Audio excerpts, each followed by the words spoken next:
राधे कृष्णा आप सभी को। वैशाख मास महात्म्य के अध्याय 22 में हम महामुनि शंख और व्याध के बीच के संवाद को सुन रहे थे, जहां महामुनि शंख व्याध को प्राणों की श्रेष्ठता के बारे में बतला रहे थे। अब आगे वैशाख मास महात्म्य अध्याय 23। महामुनि शंख की इतनी बात सुनने के बाद व्याध ने पुनः पूछा, हे ब्राह्मण, यह प्राण जब इतना महान, प्रभावशाली और इस संपूर्ण जगत का गुरु एवं ईश्वर है, तब लोक में इसकी महिमा क्यों नहीं प्रसिद्ध हुई? महामुनि शंख ने कहा, पहले की बात है, प्राण अश्वमेध यज्ञों द्वारा अनामय भगवान नारायण का यजन करने के लिए गंगा के तट पर प्रसन्नता पूर्वक गया। अनेक मुनिगणों के साथ उसने फलों के द्वारा पृथ्वी का शोधन किया। उस समय वहां समाधि में स्थित हुए महात्मा कण्व बाम्बी की मिट्टी में छिपे हुए बैठे थे। हल जोतने पर बाम्बी गिर जाने से वे बाहर निकल आए और क्रोधपूर्वक देखकर सामने खड़े हुए महाप्रभु प्राण को शाप देते हुए बोले, देवेश्वर, आज से लेकर आपकी महिमा तीनों लोकों में, विशेषतः भूलोक में प्रसिद्ध नहीं होगी। हाँ, आपके अवतार तीनों लोकों में विख्यात होंगे। व्याध, तभी से संसार में महाप्रभु प्राण की महिमा प्रसिद्ध नहीं हुई। भूलोक में तो उसकी ख्याति विशेष रूप से नहीं है। व्याध ने कहा, महामते, भगवान विष्णु के रचे हुए करोड़ों एवं सहस्त्रों सनातन जीव नाना मार्ग पर चलने और भिन्न भिन्न कर्म करने वाले क्यों दिखाई देते हैं? इन सब का एक सा स्वभाव क्यों नहीं है? यह सब विस्तार पूर्वक बतलाइए। महामुनि शंख ने कहा, रजोगुण, तमोगुण और सत्वगुण के भेद से 3 प्रकार के जीव समुदाय होते हैं।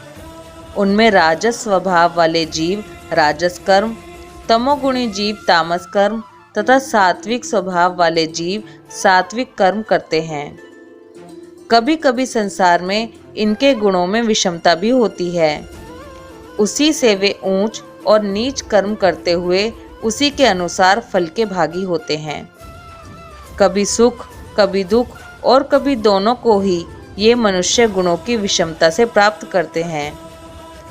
प्रकृति में स्थित होने पर जीव इन तीनों गुणों से बंधते हैं। गुण और कर्मों के अनुसार उनके कर्मों का भिन्न भिन्न फल होता है। ये जीव फिर गुणों के अनुसार ही प्रकृति को प्राप्त होते हैं।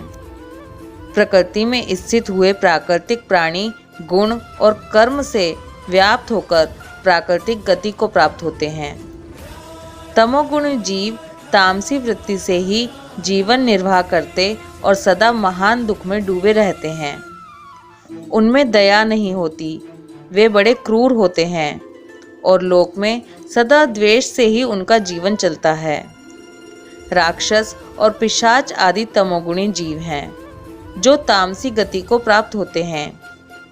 राजसी लोगों की बुद्धि मिश्रित होती है, वे पुण्य तथा पाप दोनों करते हैं। पुण्य से स्वर्ग पाते और पाप से यातना भोगते हैं। इसी कारण ये मंदभाग्य पुरुष बार बार इस संसार में आते जाते रहते हैं।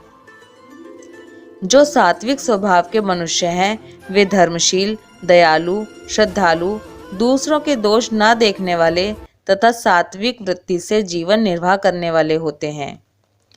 इसलिए भिन्न भिन्न कर्म करने वाले जीवों के एक दूसरे से पृथक अनेक प्रकार के भाव हैं।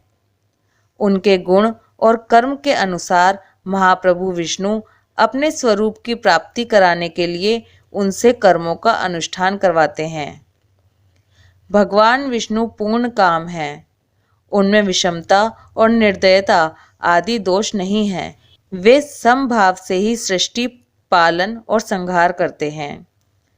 सब जीव अपने गुण से ही कर्म फल के भागी होते हैं।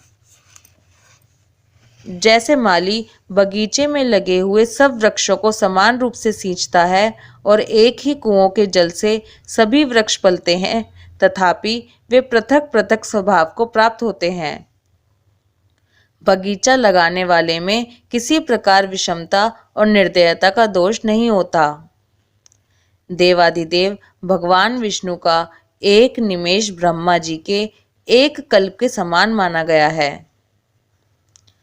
ब्रह्म कल्प के अंत में देवाधिदेव शिरोमणि भगवान विष्णु का उन्मेष होता है, अर्थात वे आंख खोलकर देखते हैं।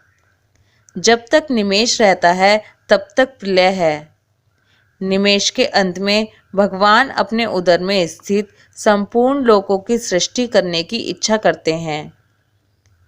सृष्टि की इच्छा होने पर भगवान अपने उदर में स्थित हुए अनेक प्रकार के जीव समूह को देखते हैं। उनकी कुक्षी में रहते हुए भी संपूर्ण जीव उनके ध्यान में स्थित होते हैं, अर्थात कौन जीव कहाँ किस रूप में है, इसकी स्मृति भगवान को सदा बनी रहती है। भगवान विष्णु चतुर्व्यूह स्वरूप हैं। वे उन्मेष काल के प्रथम भाग में ही चतुर्व्यूह रूप में प्रकट हो व्यूहगामी वासुदेव स्वरूप से महात्माओं में से किसी को सायुज्य साधक तत्वज्ञान, किसी को सारूप्य, किसी को सामीप्य और किसी को सालोक्य प्रदान करते हैं। फिर अनिरुद्ध मूर्ति के वश में स्थित हुए संपूर्ण लोकों को वे देखते हैं। देखकर उन्हें प्रद्युम्न मूर्ति के वश में देते हैं और सृष्टि करने का संकल्प करते हैं। भगवान श्री हरि ने पूर्ण गुण वाले वासुदेव आदि 4 व्यूहों के द्वारा क्रमशः माया, जया, कृति और शांति को स्वयं स्वीकार किया है। उनसे संयुक्त चतुर्व्यूहात्मक महाविष्णु ने पूर्ण काम होकर भी भिन्न भिन्न कर्म और वासना वाले लोकों की सृष्टि की है। उन्मेष काल का अंत होने पर भगवान विष्णु पुनः योग माया का आश्रय लेकर व्यूहगामी संकर्षण स्वरूप से इस चराचर जगत का संहार करते हैं। इस प्रकार महात्मा विष्णु का यह सब चिंतन करने योग्य बतलाया गया, जो ब्रह्मा आदि योग से संपन्न पुरुषों के लिए भी अचिंत्य एवं दुर्विभाव्य है। व्याध ने पूछा, हे मुनि, भागवत धर्म कौन कौन से हैं और किनके द्वारा भगवान विष्णु प्रसन्न होते हैं? तब महामुनि शंख ने कहा, जिससे अंतःकरण की शुद्धि होती है, जो साधु पुरुषों का उपकार करने वाला है तथा जिसकी किसी ने भी निंदा नहीं की है, उसे तुम सात्विक धर्म समझो। वेदों और स्मृतियों में बताए हुए धर्म का यदि निष्काम भाव से पालन किया जाए तथा वह लोक से विरुद्ध ना हो, तो उसे भी सात्विक धर्म जानना चाहिए। वर्ण और आश्रम विभाग के अनुसार जो 4 प्रकार के धर्म हैं, वे सभी नित्य, नैमित्तिक और काम्य भेद से 3 प्रकार के माने गए हैं। वे सभी अपने अपने वर्ण और आश्रम के धर्म जब भगवान विष्णु को समर्पित कर दिए जाते हैं, तब उन्हें सात्विक धर्म जानना चाहिए। वे सात्विक धर्म ही मंगलमय भागवत धर्म है। अन्यान्य देवताओं की प्रीति के लिए सकाम भाव से किए जाने वाले धर्म राजस माने गए हैं। यक्ष, राक्षस, पिशाच आदि के उद्देश्य से किए जाने वाले लोक निष्ठुर, हिंसात्मक, निंदित कर्मों को तामस धर्म कहा गया है। जो सत्वगुण में स्थित हो, भगवान विष्णु को प्रसन्न करने वाले शुभकारक सात्विक धर्मों का सदा निष्काम भाव से अनुष्ठान करते हैं, वे भागवत माने गए हैं। जिनका चित्त सदा भगवान विष्णु में लगा रहता है, जिनकी जिह्वा पर भगवान का नाम है और जिनके हृदय में भगवान के चरण विराजमान हैं, वे भागवत कहे गए हैं। जो सदाचार परायण, सबका उपकार करने वाले और सदैव ममता से रहित हैं, वे भागवत माने गए हैं। जिनका शास्त्र में, गुरु में, सत्कर्मों में विश्वास है तथा जो सदा भगवान विष्णु के भजन में लगे रहते हैं, उन्हें भागवत कहा गया है।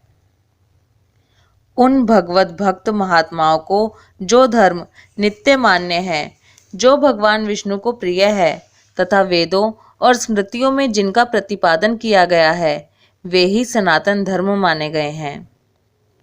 जिनका चित्त विषयों में आसक्त है, उनका सब देशों में घूमना, सब कर्मों को देखना और सब धर्मों को सुनना कुछ भी लाभकारक नहीं है। साधु पुरुषों का मन साधु महात्माओं के दर्शन से पिघल जाता है। निष्काम पुरुषों द्वारा श्रद्धा पूर्वक जिसका सेवन किया जाता है तथा जो भगवान विष्णु को सदा ही प्रिय है, वह भागवत धर्म माना गया है। भगवान विष्णु ने क्षीर सागर में सबके हित की कामना से भगवती लक्ष्मी जी को दही से निकाले हुए मक्खन की भांति सब शास्त्रों के सारभूत वैशाख धर्म का उपदेश किया है। जो दंभ रहित होकर वैशाख मास के व्रत का अनुष्ठान करता है, वह सब पापों से रहित हो सूर्य मंडल को भेद कर भगवान विष्णु के योगी दुर्लभ परम धाम में जाता है। इस प्रकार द्विजश्रेष्ठ शंख के द्वारा भगवान विष्णु के प्रिय वैशाख मास के धर्मों का वर्णन होते समय वह 5 शाखाओं वाला वट वृक्ष तुरंत ही भूमि पर गिर पड़ा। उसके खोखले में एक विकराल अजगर रहता था। वह भी पाप योनि में शरीर को त्याग कर तत्काल दिव्य स्वरूप हो मस्तक झुकाए शंख के सामने हाथ जोड़कर खड़ा हो गया। ये था वैशाख मास महात्म्य अध्याय 23। कल इससे आगे की कथा को सुनेंगे। राधे कृष्णा।